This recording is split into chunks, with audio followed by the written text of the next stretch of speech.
Huw Aron ydw i. A Luned Aron dwi. A dan gilydd, dyn ni wedi creu'r llyfr Dwi eisiau bod yn ddeinosor. Llyfr gair a llun reit ysgafn ydy Dwi eisiau bod yn ddeinosor.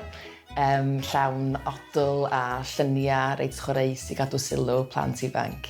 Mae'r llyfr am bachgen bach sydd â dychymyg byw, sydd ddim yn hapus gyda fod yn fe ei hun ac sydd eisiau bod yn pob math o bethau wyllt fel deinosor, yeti, robot, roced. So mae'n llyfr ysgafn, llawn hwyl.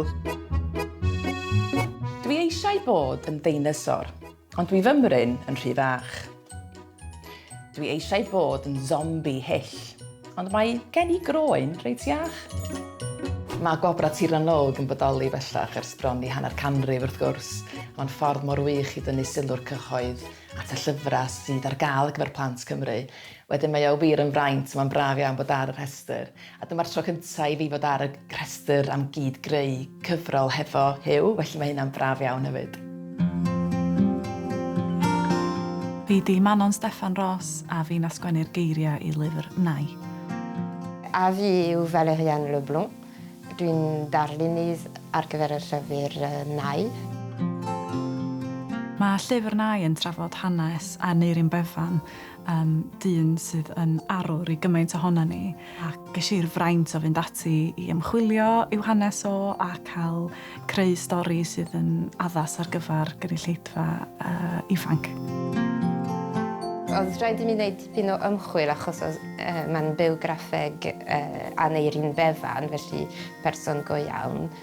Nes I chwilio llawer o dogfennau am y cyfnod yna yn y cymoedd. Mewn tŷ bychan yn stryd Charles y ganed Aneurin Befan, neu Nai, fel roedd pawb yn ei alw.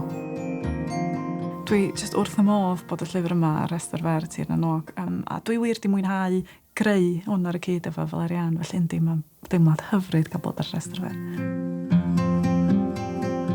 Myrddin ap Dafydd ydw I o was Carreg Walch ac awdur rhai o'r straeon yn y gyfrol yma. Cyfrol casgliad o chwedla o 7 gwlad Celtaidd yn cynnwys Galicia ar y penrhyn Iberaeth. Nifer o awduron a llunia Elin Manon ar bob tudalen. Mae'r gyfrol yma yn addas ar gyfer plant eitha ifanc, dyd y gwir, mae bosib I darllen y straeon I blant ifanc. Fi yw'r Rhiannon, gwraig pwyll pendefig dyfed, meddai'r wraig ag osbwyd. Dros 4 blynedd yn ôl, fe roddais enedigaeth i'w fab. Da ni hynod o falch felly o fod ar restr fer Tir Na, sydd wastad yn rhoi statws a sylw I gyfrolau yn Gymraeg.